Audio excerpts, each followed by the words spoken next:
In today's video, I'm going to show you how to find inactive subscribers in MailerLite so you can clean up your email list and improve your deliverability. If you find this helpful, be sure to like and subscribe, and let's get right into it. First, log into your MailerLite account. Once you're in, navigate to the subscribers section from the main menu. This is where all your contacts are stored, and it's also where you'll find the tools we need to separate the engaged readers from the ones who've gone quiet. Take a look around the interface to locate the filtering and segmentation options. They're usually near the top or on the side of the subscriber list. You'll see either a filter button or an option to create segment. Either one will work, but for this task, you want to use the condition-based tools that let you zero in on behavior.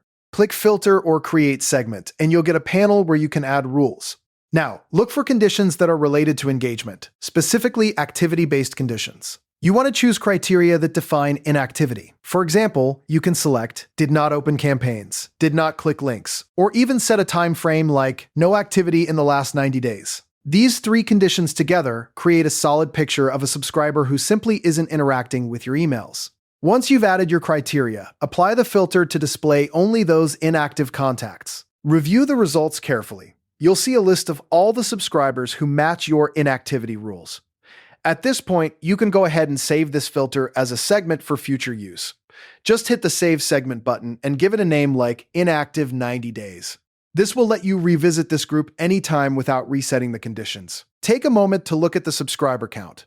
How many people have gone quiet? If the number is significant, it's worth investigating further. Open a few individual profiles to confirm their inactivity. Check their last open date. Click History and Overall Engagement Timeline. Now that you've identified the inactive group, plan a re-engagement campaign. A simple, "We miss you" email with a compelling offer or update can sometimes wake them up. Focus especially on those who've been inactive for extended periods, say 6 months or more. These are the contacts most likely dragging down your sender reputation. To maintain healthy list hygiene, make it a habit to periodically review your inactive segments, maybe once a quarter. By doing this regularly, you can decide whether to re-engage or eventually remove them. And there you have it. You now know exactly how to find inactive subscribers in MailerLite, so you can keep your list fresh, improve your open rates, and protect your domain reputation. Thanks for watching, and I'll see you in the next video.